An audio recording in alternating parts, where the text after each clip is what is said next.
চতুর্থ শ্রেণীর শিক্ষার্থীরা, আজ আমরা তোমাদের বাংলা বইয়ের পাঠ ৫ জন্মেছে এই দেশে কবিতাটি পড়ব।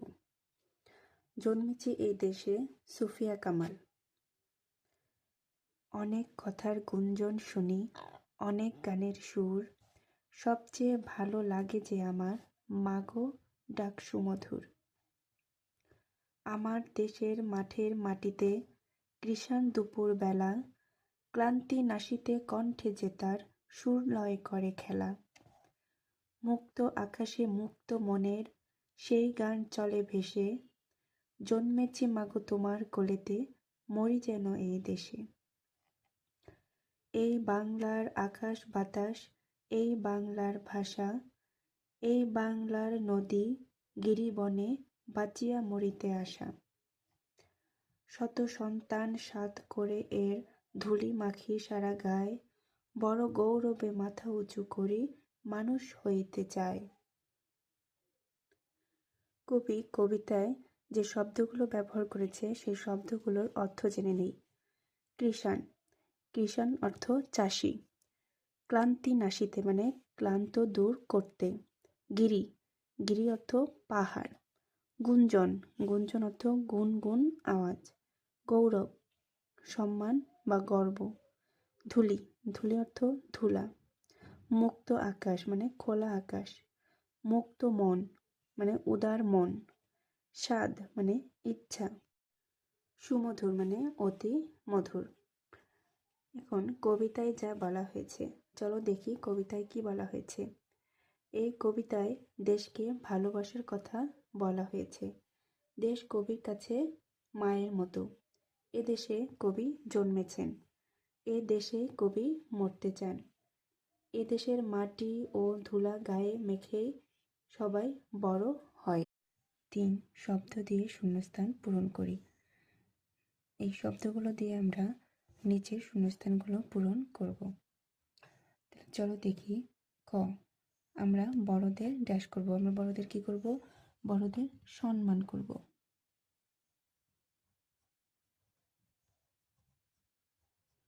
আমরা বড়দের সম্মান করব। খ, শ্রমিক ড্যাশ হয়ে বিশ্রাম নিচ্ছে। শ্রমিক পরিশ্রান্ত হয়ে বিশ্রাম নিচ্ছে।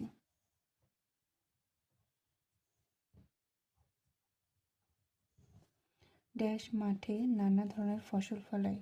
কে ফসল ফলায়? কৃষক। ঘ, ড্যাশ সাদা মেঘের ভেলা ভেসে বেড়ায়। কোথায়? আকাশে।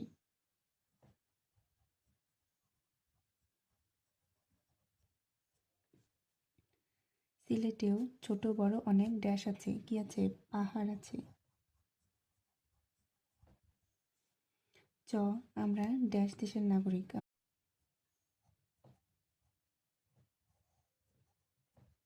আমরা স্বাধীন দেশের নাগরিক। ৪, প্রশ্নের উত্তর বলিও লিখি। ক, ক্লান্তি দূর করতে কৃষক কি করেন? ক্লান্তি দূর করতে কৃষক কণ্ঠে সুরের খেলা করেন বা গান গেয়ে ওঠেন। খ, কবি কেন এ দেশেই মরতে চান? এই দেশ কবির জন্মভূমি। এদেশের মায়া মমতা প্রকৃতি এবং আলো বাতাসে তিনি বড় হয়েছেন। জন্মভূমির প্রতি গভীর ভালোবাসার কারণে তিনি দেশেই শেষ নিঃশ্বাস ত্যাগ করতে চান। গ, মা ডাক কেন এত ভালো লাগে? মা ডাকের মধ্যে মিশে থাকে অকৃত্রিম স্নেহ, মমতা ও ভালোবাসা। পৃথিবীর সবচেয়ে মধুর ডাক মা, তাই মা ডাক এত ভালো লাগে। ঘ, এদেশে শিশুরা কি করতে চায়? এদেশে শিশুরা বড় গৌরবে এবং আত্মবিশ্বাসী হয়ে মানুষ হিসেবে নিজেদের গড়ে তুলতে চায়। তারা দেশপ্রেমে উদ্বুদ্ধ হয়ে মানুষের কল্যাণে কাজ করতে চায়। বাংলাদেশের প্রকৃতির কি কি ভালো লাগে? বাংলাদেশের নীল আকাশ, স্নিগ্ধ বাতাস, উঁচু পাহাড়, আঁকাবাঁকা নদী এবং সবুজ বনভূমি কবির কাছে খুব ভালো লাগে। ৫, আগের চরণ লিখি। এখানে যে চরণগুলো দেয়া আছে তার পূর্বের চরণগুলো লিখব। তাহলে কৃষাণ দুপুরবেলা, কৃষাণ দুপুরবেলার আগের লাইন আমার দেশের মাঠের মাটিতে।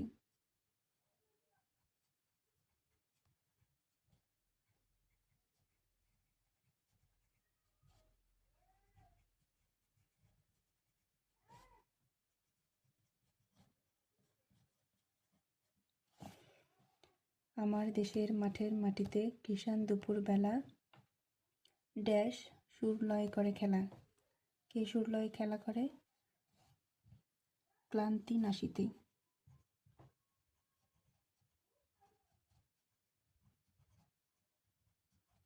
ক্লান্তি নাশিতে কণ্ঠে যে তার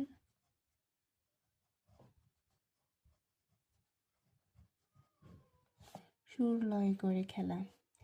সেই গান চলে ভেসে, সেই গান চলে ভেসে চরণের পূর্বের লাইন। মুক্ত আকাশে মুক্ত মনের।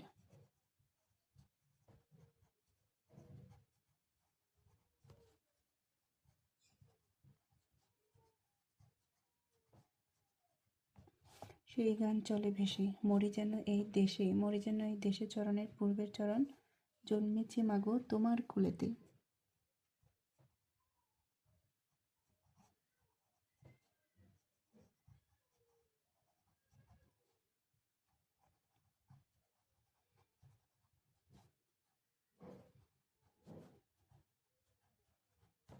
মরি যেন এই দেশে। 6. কবিতাটি আবৃত্তি করি।